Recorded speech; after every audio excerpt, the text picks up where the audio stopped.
पे रहना। तीसरी जगह स्त्रियां, जिस घर में बड़े बूढ़ों की चलती है उस घर में धर्म शर्म संयम नियम सब होता है। लेकिन जिस घर में बड़े बूढ़ों की नहीं चलती, जवान स्त्रियां लंबरदार हो, तो अब ये बहू इस गांव में आई है, इसको ये नहीं पता है कि ये घर कैसे चलेगा, इस गांव की राजनीति क्या है, क्या पता है, और उसको मालिक बना दो। जिसको जानकारी नहीं है उसको प्रधानमंत्री बना दो तो क्या होगा, गड्ढे में जाएगा। यही हुआ। जिसमें योग्यता नहीं मुख्यमंत्री बना दो, गड्ढे में जाएगा। और जो लड़की कभी इस गांव के बारे में, घर के बारे में जानती नहीं, और कभी घर की अपने की वहाँ न उसको जानकारी, जिस घर में पैदा हुई वहाँ की नहीं जानकारी है, इसे केवल लड़ने झगड़ने की जानकारी है कि कैसे लड़ा जाता है और कैसे अपनी बात को उस्तादी से रखा जाता है। बस दो बात जानते हैं, लड़ना और अपनी उस्तादी। लड़ने वालों को और उस्तादों को घर का मालिक बनाओगे तो बर्बाद कर रहे हो। नहीं जानती। स्त्री की इज्जत करनी चाहिए, बहुत प्यार करना चाहिए, लेकिन खोपड़ी पर नहीं धरना चाहिए, सिर पर नहीं धरना चाहिए, दिल में बैठाना चाहिए। जद पिनारे राखी और मागी,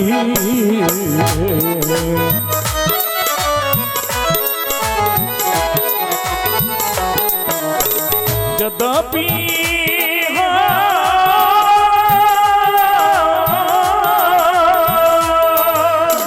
जदपि नारी राखी और मागी,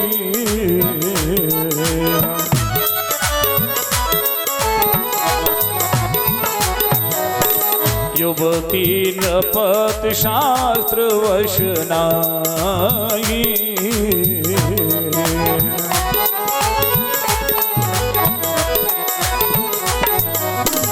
युवती नपति शास्त्र वशनाही।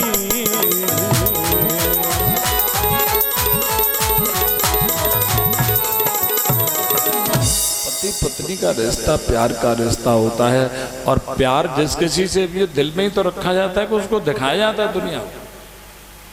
ये सबको पता है कि ये इसकी पत्नी है, ये इसका पति है, लेकिन क्या फिर वो उस बात जैसे रहते हैं उसको सबके सामने वैसे रहे? नहीं, सबके सामने अदब से रहना चाहिए, मालूम नहीं पड़े, शर्म में अदब है।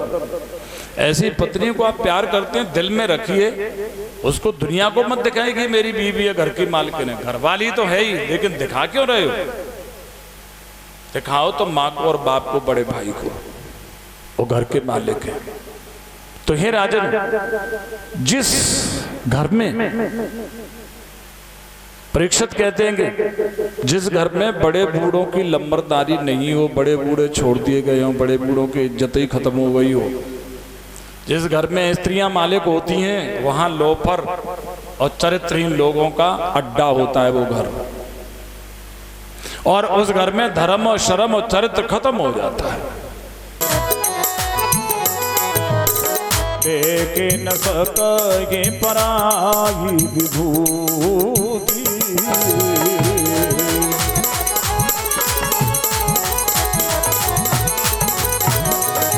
जो आदमी दूसरे से कुड़ता हो, जलता हो, दूसरों के प्रति निर्दयता का भाव रखता हो, वहां तू रहना, वहां पाप ही पाप होता है।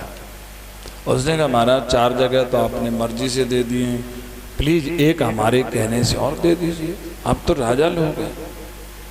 परीक्षित महाराज ने कहा चले एक जगह और देते हैं, सुवर्ण, चमकीली चीजें।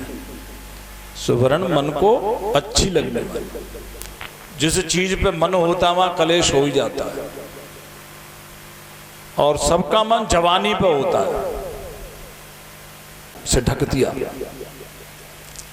महात्माओं के पास में जाए तो गृहस्थी चाहे सम्राटी क्यों नहीं हो, सर झुका करके जाना चाहिए, और साधु महात्मा गाली गलौज जो कुछ भी दें उसको सर झुका करके विनती करके सहन करे, क्षमा मांगे। फिर भी सापत ताड़त परुष गहनता,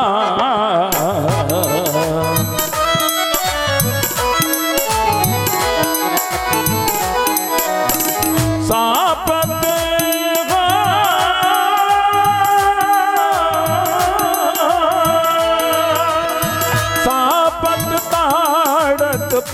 पुरुष कहता।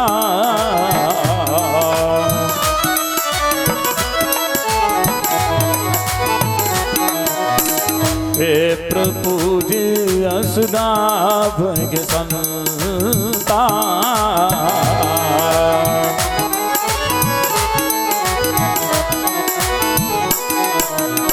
वे प्रपूज असुनाभ संता।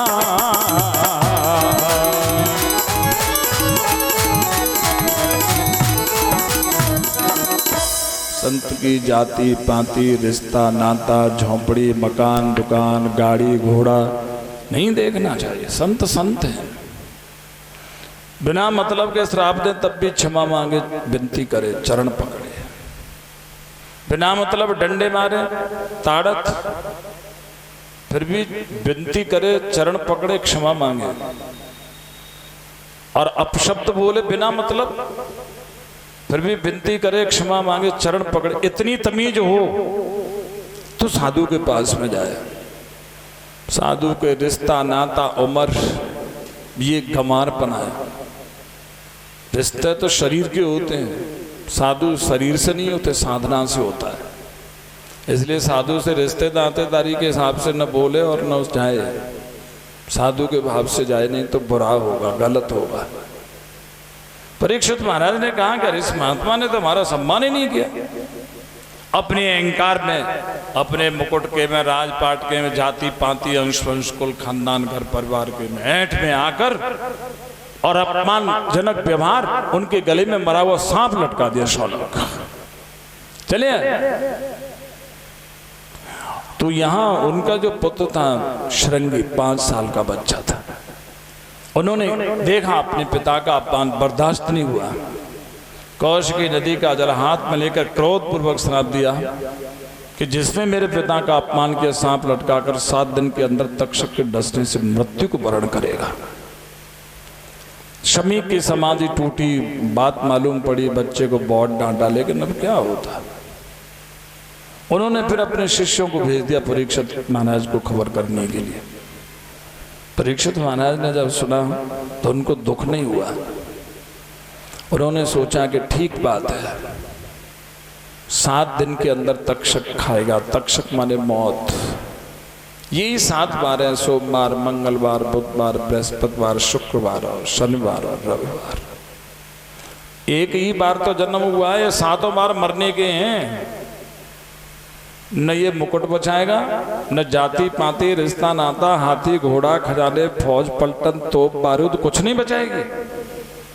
ये तो खुद ही मिट्टी है, ये क्या बचाएंगे। सोना चांदी हीरा मोती स्त्री रानी हाथी को सब मिट्टी ही तो हैं, ये क्या बचाएंगे।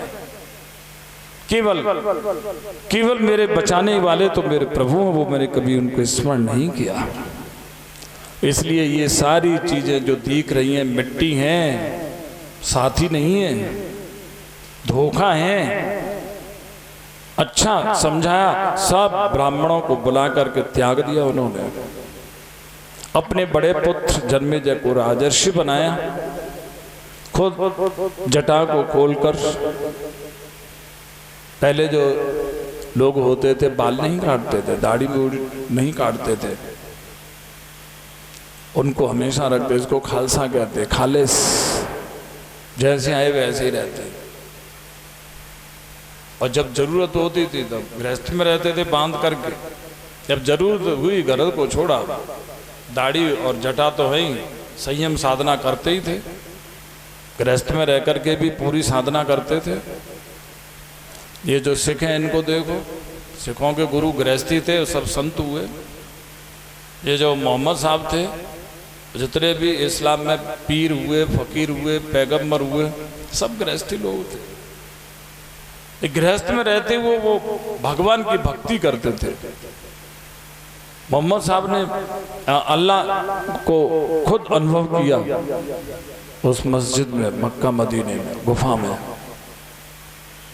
तो इतना तब किया उन्होंने गृहस्थी होते हुए। और कई बीवी थी, एक नहीं कई बीवी, और सब गरीब थी। उन्होंने गरीबों को सुख सेवा करने के लिए अपनी बीवी बनाया था। वो आदमी एक बीवी के मारे परेशान है, शैतान हो जाता है। उन्होंने 20 बीवियां होते हुए भगवान का भजन किया मोहम्मद साहब। तो हमारे यहां पर भी जितने संत हुए, नामदेव थे, दादू थे, तुकाराम थे, पीपा महाराज थे, ये सब गृहस्थी हुए। कितने महान संत हुए, कबीर साहब थे, रैदास थे, नरसिंह जी थे। गृहस्थी ही तो संत होता है। उन्होंने कहा कि बस अब मुझे सब का भरोसा छोड़ देना चाहिए। चले गए गंगा किनारे दक्षिणी तट पर कुशासन बिछाकर उत्तर की तरफ मुंहकर प्रायोपवेश का व्रत ले लिया। प्रायोपवेश कहते जीने की सारी वजह छोड़ देना। जिनसे जिया जाता है वो सारी वजह छोड़ दे। सोना, खाना, पीना, आना जाना, लेटना, विश्राम करना, सब छोड़ दिया। जिनसे जिंदगी रहेगी वो छूट गए। ये जैनी जो भाई हैं वो आज भी ऐसा करते हैं। केवली उनका अंतिम प्रयास होता है शरीर को इच्छा से छोड़ देना। तो ये उन्होंने इच्छा मृत्यु प्रायोपवेश व्रत, और वहां सुना तो देवता ने पुष्प वर्षा करी। पूरी की पूरी प्रजा रोने लगी कि संपत्ति के पीछे तो भाई भाई को मार देता, पत्नी पति को, पति पत्नी को, गुरु शिष्य को, शिष्य गुरु को, लेकिन इसने संपत्ति को लात मार दी। कैसा राजा होगा? जिसके भीतर त्याग होता है दुनिया उसके लिए रोती है। तुमने एक वाकया देखा होगा कुछ साल पहले, अन्ना हजारे का।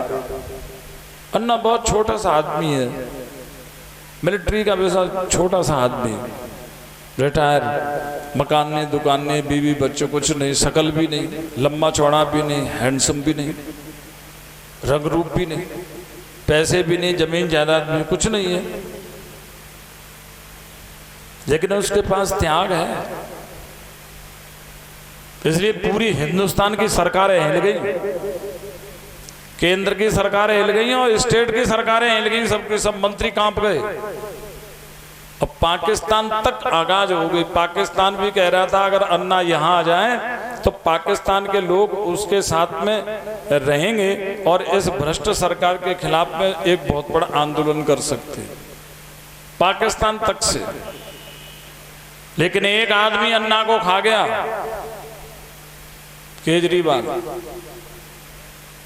केजरीवाल ने फायदा उठाया, अन्ना को खा गया। अब जो इतने बड़े ईमानदार आदमी को खा गया उसको भगवान क्या देगा ये तो समय बताएगा। एक आदमी खा गया, लेकिन उसके मारे पूरा दुनिया कांप गई।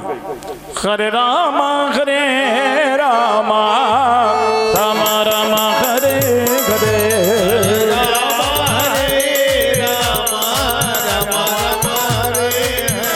हरे कृष्णा कृष्णा कृष्णा कृष्णा हरे हरे हरे कृष्णा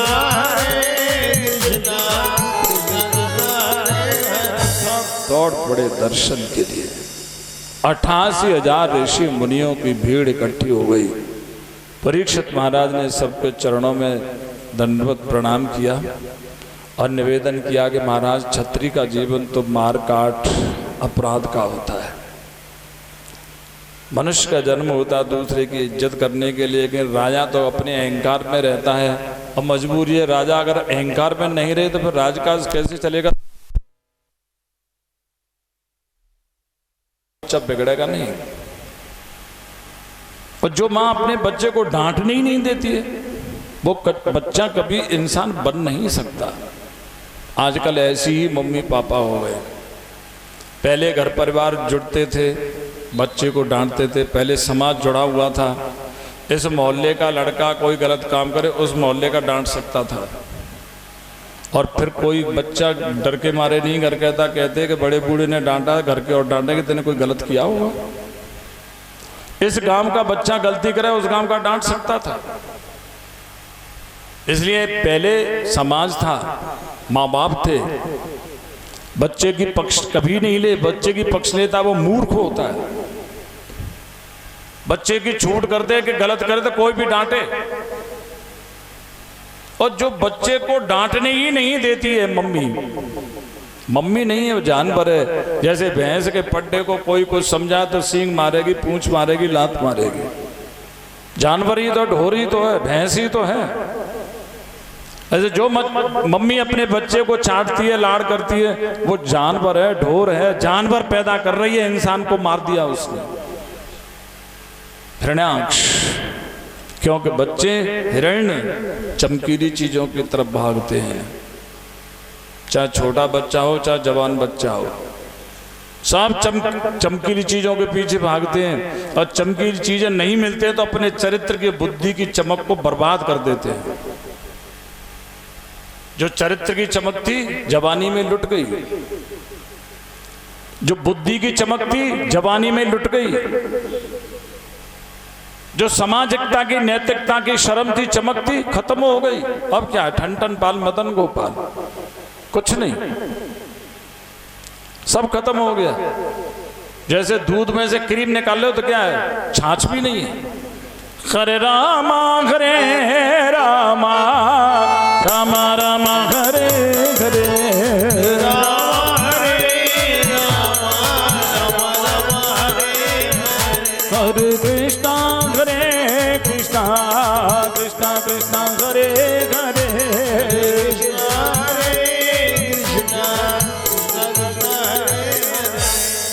तो क्रीम चली गई, अब दूध का क्या होगा? बिक तो जाएगा लेकिन कुछ करेगा नहीं। ऐसे जिसका जवानी में चरित्र मर गया, वो जिएगा, घर भी बसाएगा, सब कुछ करेगा, लेकिन कुछ नहीं है। क्रीम का बिना क्रीम का दूध है, सपरेटा है, सपरेटा, कुछ नहीं। ये लड़का हम देख नहीं पाए, हम कमाई में लगे रहे। कैसे हो गया ऐसा? बाप कमाई में लगे रहा है, मम्मी बच्चे को डांट नहीं सकती है, बाप पैसा दे देता है, बच्चे को पुचकार लेता है, बस। पढ़ते हो? हाँ।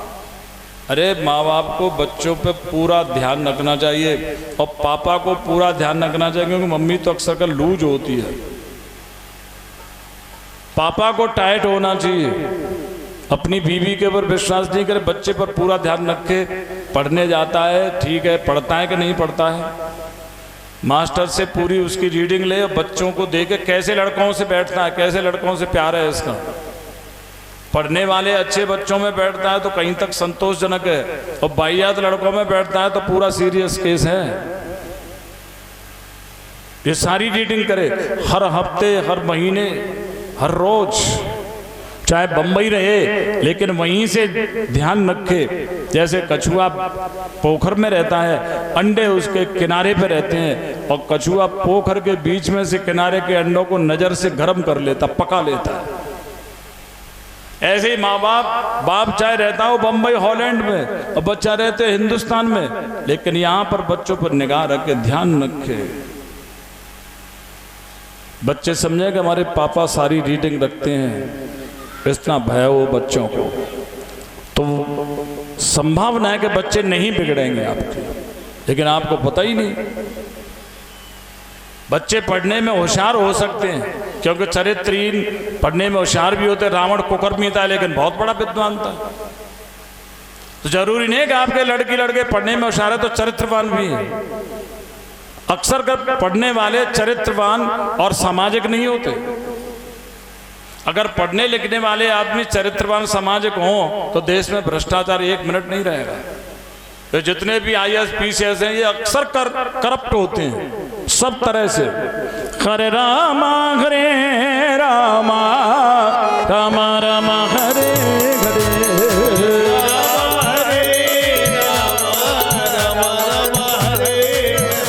हरे कृष्णा कृष्णा कृष्णा हरे हरे, हरे कृष्णा अब पढ़ने में होशियार है ठीक है, लेकिन चरित्रवान जिम्मेदार होना चाहिए घर के लिए, परिवार के लिए, देश के लिए। घर से परिवार से प्यार करता है। मोदी प्रधानमंत्री हो गए, 65-70 साल के हो रहे हैं, माँ के पैर अब भी छूते, माँ की रेस्पेक्ट अब भी करते, आपने देखा होगा। अपने पूरे परिवार की रेस्पेक्ट करते हैं, मिलते हैं जुलते हैं। हालांकि वो संत हैं, उनको दुनिया से कोई मतलब नहीं, केवल देश की सेवा करना उनका धर्म है।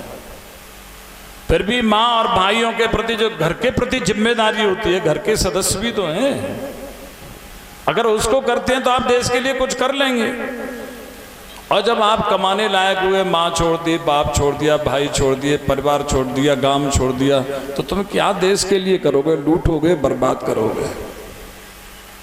यही आजकल के शासकों का, प्रशासकों का। तो ब्रह्मा जी कहते हैं कि हम कमाई में लगे रहे, औलाद बाईजात हो गई। कमाई तो करो लेकिन औलाद पर ध्यान जरूर। जब कश्यप ऋषि भजन के लिए जा रहे थे तो दिति ने उनको मैथुन में प्रवृत्त किया। उन्होंने कहा, दुष्ट स्त्री, ये संध्या का समय भजन ध्यान का है, तूने भोग में प्रवृत्त किया, तेरे दुष्ट औलाद पैदा होंगी दो। दिति ने पांव पकड़ लिए तो उन्होंने कहा, दुष्ट तो होंगे लेकिन तेरा नात ही भगवान का भक्त होगा, तेरे जन्म को और खानदान को धन्य करेगा। ये जय और विजय द्वारपाल थे भगवान के छठवीं ड्योढ़ी पर। सनकादि ऋषि जब उनका दर्शन करने के लिए गए, जय विजय ने टोक दिया। उन्होंने कहा, तुम साधुओं को भगवान से नहीं मिलने देते और साधुओं की उम्र देखते हो, जाओ 3 जन्म तक राक्षस बनोगे। उन्होंने चरण पकड़ लिए, कहा कि राक्षस तो बनोगे लेकिन तपस्वी बनोगे, भगवान के हाथ से उद्धार होगा, 3 जन्म के बाद में फिर यहीं आ जाओगे। इस तरह से हिरण्याक्ष। तो ब्रह्मा जी तो ये अपने बच्चों को देखना चाहिए, ताकतवर हैं, बलवान हैं, लेकिन चरित्र देखना चाहिए। विचार करने लगे, नासिका से अंगुष्ठ प्रमाण के 12 प्रकट हुए और विशाल आकृति से गर्जना करने लगे, बोलिए श्री वाराह भगवान की। ऋषि मुनियों ने स्तुति अर्चन बंदन कर उनको हिरण्याक्ष वध के लिए भेजा। भगवान यहाँ पाताल में आए, हिरण्याक्ष से युद्ध हुआ, वो मरने में नहीं आया, न कौमोद की गदा